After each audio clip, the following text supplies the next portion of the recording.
I'm down at Schroeder's Automotive talking with Holly Saunders and Dave Schroeder. We were just doing a little conversation about HAT and the involvement of Huntington area transportation. But as both being customers of Dave's, you were telling me an interesting story that I thought would be fun to put on tape. Okay.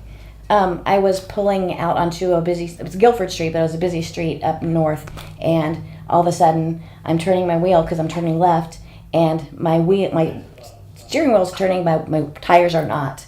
And so I end up like pulling up onto a curb into this woman's yard, and a police officer came by, and I think he thought I was drunk and said, "What are you doing?" And I said, "I'm trying to steer." But anyway, so I called Dave, and Dave to the rescue.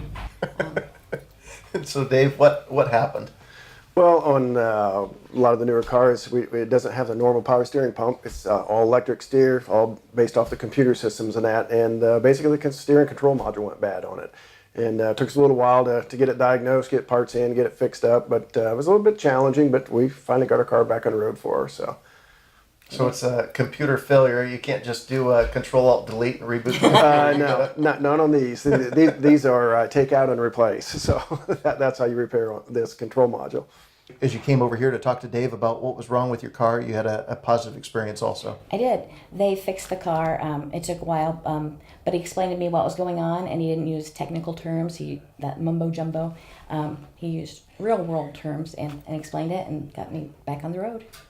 And I feel like Dave and the team have always done a good job of explaining to me what the troubles are with my vehicle and in ways that I understand. And you can certainly talk about, I don't know, all your computer technology and automotive technology and squirrel Right. my mind, but you just get me up and running and get me out the door. And so I appreciate the common sense approach to automotive solutions. Well, believe it or not, it makes it simpler for us too. So Thank you very much. thanks. This is an incredible brick building standing strong just east of downtown Huntington at 509 State Street. The current use is as a church with a coffee shop. However, the building's architecture lends itself to be a strong contender for many uses. The open main level can be reconfigured to fulfill a dream with many purposes. The structure is serviced by 3 modern furnaces and has updated wiring throughout. The sale consists of 2 parcels for additional off-street parking in the rear. Most fixtures and personal property can be included in the sale. As current use is tax exempt, future taxes are going to vary based on the buyer's use. So if you have questions on this or any other property in the marketplace, call me on my cell phone at 260-760-4589. We're at Moose and Molly's with John Nelson. John, you've been involved in Roanoke Youth Sports for quite a long time. Tell me about where the activities take place and what people expect or what people experience through Roanoke Youth Sports. Great question, Chris. All of our activities take place, practices and games take place at the Roanoke Town Park. It's nestled on the opposite side of the downtown area from US 24. Many folks that drive up and down US 24 between Huntington and Roanoke or Southwest Allen and Huntington don't even realize where the park is, but once they discover it, they realize that it's a gem. It's a real gem of the community. And we have a lot of different kids between the 2 programs, baseball and soccer. How many kids participate in a normal year? Yeah, so baseball takes place in the spring and early summer, and historically we've had anywhere from 275 to 325 kids in that program. And we've got a number of different levels from T-ball all the way up to sandlot majors, which is ages 13 to 15. And then in soccer, and that takes place from the late summer to early fall, we've had as high as 400 participants in that program. That's a lot of kids. Yeah, tell me about it. So that's, I mean, you're on the leadership. How many volunteers are needed to be able to run that kind of a program? Yeah, and so we historically have not had difficulty finding sponsors. We don't have difficulty at all finding kids, obviously. The biggest challenge that we have and the main focus for volunteers is on those coaching staffs. And so, you know, if we can do the math, you know, we typically will have 20 coaching staffs for each of the different leagues. And between that and some volunteer coordinators, some referee coordinators, that, you know, we're looking at 25 to 30 volunteers for each of the seasons. It takes a lot of people to be able to pull it off. It sure does. It sure does. And you've done a good job of bringing together the right people, because I know that the coaches are the ones that really dictate the culture of the team.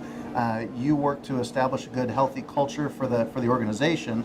But when we're looking at those people, you've really done a good job of bringing in partners to be able to help shape a good environment for the kids. That's encouraging. Tell me a little bit about some of the the dynamics that you've watched unfold on some of the teams? Yeah, and so, everyone hears the horror stories about coaches that take things too seriously, and we try to really encourage our coaches to keep the big picture. We're down there for the children. We're down there to watch some kids really give their best effort and learn, develop some friendships, and at the end of the day, just have fun and be active. And that is really what we try and hammer home with our coaches and all of our volunteers.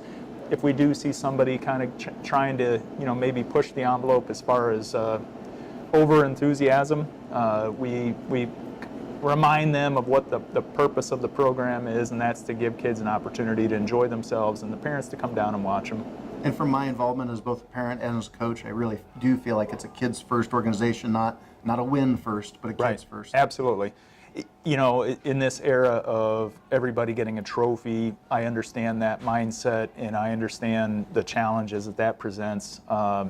During the regular season, we don't encourage our coaches to keep score. It really doesn't matter in the big scheme of things who wins or loses. All of the teams make our tournament. Once we get to the tournament, then it does get a little bit more competitive, but we try again to rein that in and kind of keep it an enthusiastic level of competition, not to the point where we're trying to really win at all costs. And again, as a parent and as a coach, I've seen that enthusiasm carry through. We have 3 boys that have been involved with the program for the last 10 years. When we talk about the environment, what have you guys seen from an environment standpoint? What does that feel like to you as a player? It feels good. Maybe when one person gets a hit and when we're down by a lot and it lights a fire under the entire team, and it just puts us back in the game, and it gets us more competitive to starting to win, and that kind of stuff. So Tell me about how the environment of Roanoke Youth Sports has felt to you as a participant. So I like just the camaraderie that you can bring together as a team, but also like as a whole. When somebody gets like a great play or a good home run, like even the other team is celebrating for you. Like it's just really cool that how it's not so competitive that the other team like doesn't like you. It's that everybody's just out there to play baseball and have a great time. And you do have friends on the other team, so you're cheering for these guys at some level, right? Yeah. What are some of the ways that you've seen teams encourage each other?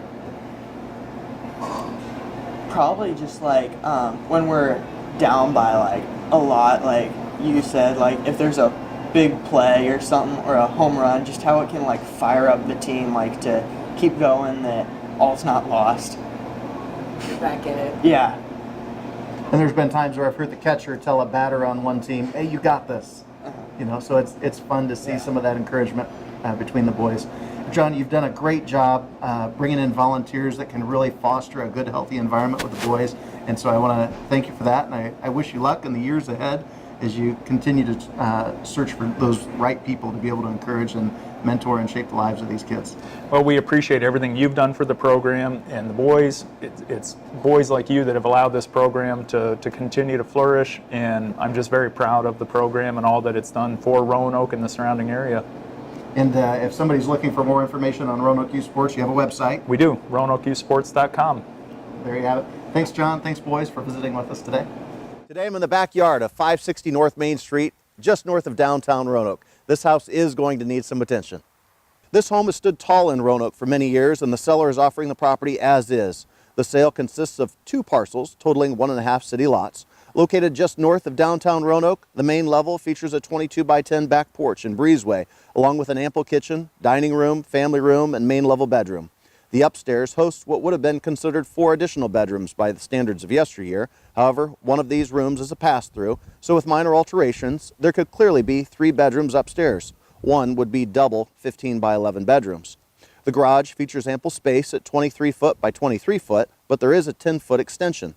Now, the floors in the house are not level, and the seller has limited second-hand knowledge of the property, making it prudent for buyers to complete a thorough assessment of the property before making an offer. This home will not qualify for FHA, USDA, or VA, no land contracts or rent to own, but cash, conventional, and FHA 203K buyers are welcome. If you have questions on this or any other home in the marketplace, call me on my cell phone at 260-760-4589.